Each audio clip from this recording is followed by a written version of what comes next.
চেহারাটা তো চিনা চিনা লাগতেছে, মনে হইতাছে বউ ব্যবসায়ী ইমরান তালুকদার।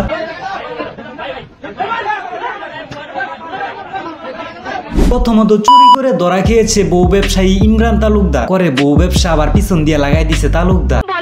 এখন কথা হচ্ছে বউয়ের সাথে কাপল ব্লক করে তো মাসে লক্ষ লক্ষ টাকা ইনকাম করে, কথা সত্য। তবুও কেন চুরি ডাকাতি করতে গেল? বিশ্বাস করেন রাসেল ভাই, প্রচুর মাইর খাইছে বেচারা। ভাই কমায়া মারেন, বউ ব্যবসায়ীরা হচ্ছে বাংলাদেশের সম্পদ। আচ্ছা হাই ফ্রেন্ড, আর তাদের বউ হচ্ছে দশের সম্পদ।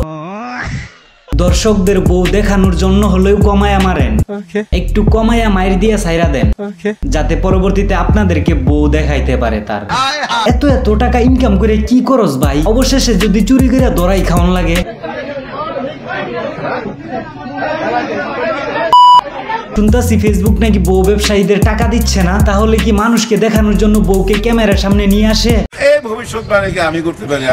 টাকা পায় না, যার জন্য চুরি করে টাকা ইনকাম করে। ভাই কোথায় ধরা খাইছে একটু বলবেন জায়গাটা? বউ ব্যবসায়ীর সাথে একটু দেখা করতাম। ইদানিং দেখতেছি বউ ব্যবসায়ীদের টাকার অঙ্ক একটু বেশি, মানে গাড়ি বাড়ি সব করে ফেলতেছে। আজকে হচ্ছে তোমার জন্মদিন, জানো নাকি? বউ ব্যবসা করেই এত কিছু করা আসলেই পসিবল?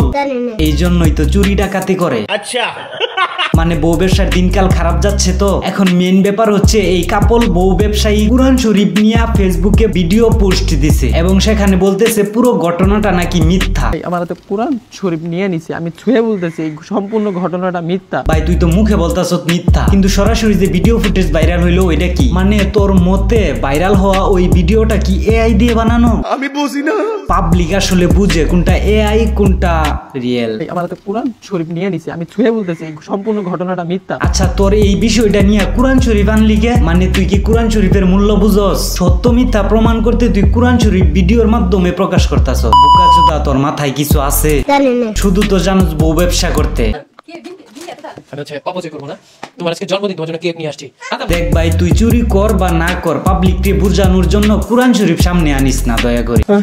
তুই এমনি বউ ব্যবসায়ী, এমনি তোরে কেউ বিশ্বাস করে না। যদি কোনো ভালো কাজ করতি তাইলে এমনিও তোরে বিশ্বাস করতো, তাইলে আর কুরআন শরীফ নিয়ে সবার সামনে আসা লাগতো না। যারা ভালো কাজ করে পাবলিক জানে তারা এইসব চুরি ডাকাতি করতে পারে না। আর তুই তো কাপল বউ ব্যবসায়ী, এসব কাজ তোর দ্বারা অসম্ভবের কিছু না। ভালো কাজ কর, পাবলিক এমনিতেই বিশ্বাস করবো। দেখা হচ্ছে নেক্সট কোনো ভিডিওতে।